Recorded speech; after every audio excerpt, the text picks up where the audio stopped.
of them are violent, especially in the arcades. Now that has some people concerned. In part 2 of her special report, Wendy Takuda looks at possible side effects of these games that people play. Wendy. Well, you know, one psychologist pointed out to me, in any culture, games, not just video games, but any games, prepare children to have the skills they're going to need in that particular society.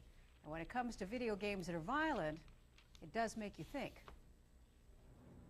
They come here almost every day, some of these kids, zapping, fighting, and shooting their way through quarter after quarter.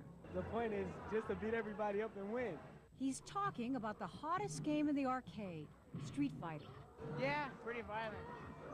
Like, but not as violent as that Mortal Kombat game. That game's like you can tear off their head.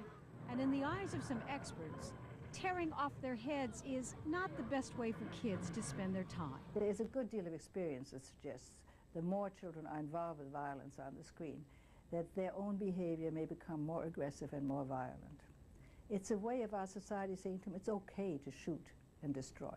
It's a new question, so there's not much research on it, no statistical evidence. In fact, the kids say just the opposite is happening. It's all in fun. Would you rather us play video games that are violent or go out and beat each other up? It's better than getting involved with drugs or something, you know. It's something to do with your time.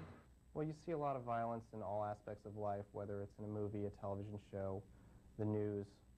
It gives children a chance to see violence on a screen in their home, yes, but we don't see that as something that's negative. We see them being able to maybe act out their aggressions. Instead of discussing and negotiating something, if you don't like what the other guy does, you kill him. And what we hope children will learn is that there are differences that can be negotiated other ways. There are no government regulations regarding video games and violence, but Nintendo, which is the biggest home video company by far, has set up its own code. It will not allow any games that it decides are excessively violent. We're pretty firm believers that you can have a lot of excitement and get a good experience in gameplay without it being, you know, excessively violent.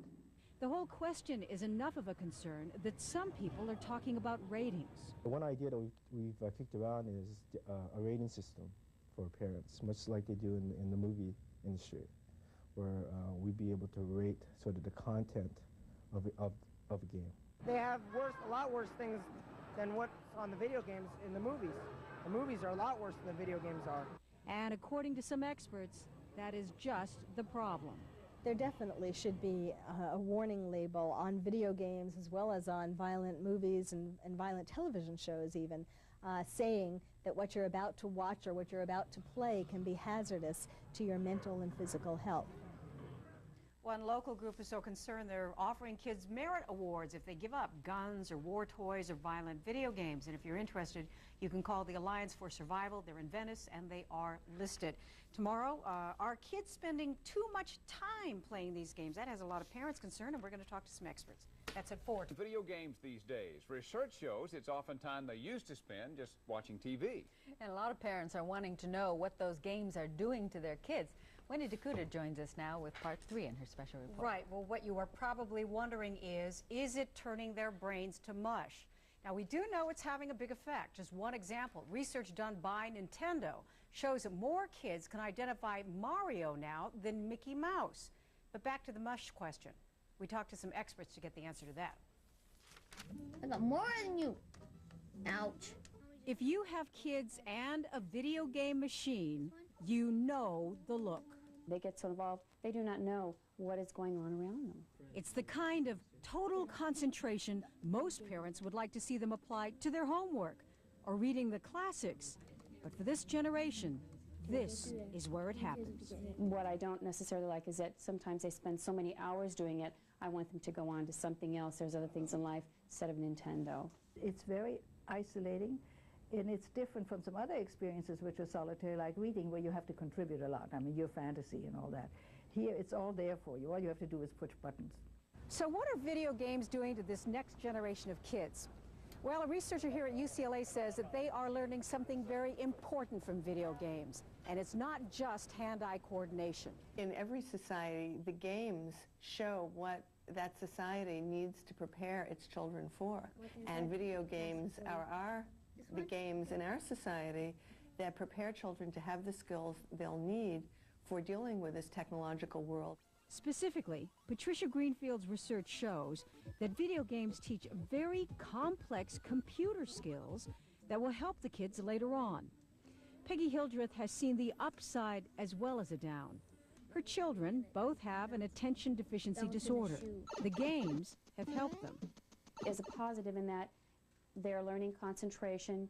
They have to learn how to control their anger. If I see they are getting too upset over it, No, I will turn it off for them. You got it last time, retard. You beat You beat the level. Knock it off. I'll take it away. I will take it away. I think social interactions with peers, with adults, with the real world is the learning experience of childhood, which is very precious and which is being more and more substituted for by this. Dr. Korsh feels parents should limit the time that children play video games. Other experts say kids need a mix of all kinds of experiences and that every medium, including video, has something to offer. The future, reading and writing are not going to be as important a part of education because not nearly as much information is going to come to people through reading and writing, and it's going to be very important for people to be literate about computers, literate about television. World's changing. A note for parents, expert after expert we talked to was concerned about the amount of violence on video games, and they suggest you choose games with your kids and choose very carefully. And the bottom line, as one professor talked about, kids need a mix of activities to learn about life. Sure. And you have to monitor what they read, what they watch on TV, and what video games they play too. Yeah, you gotta watch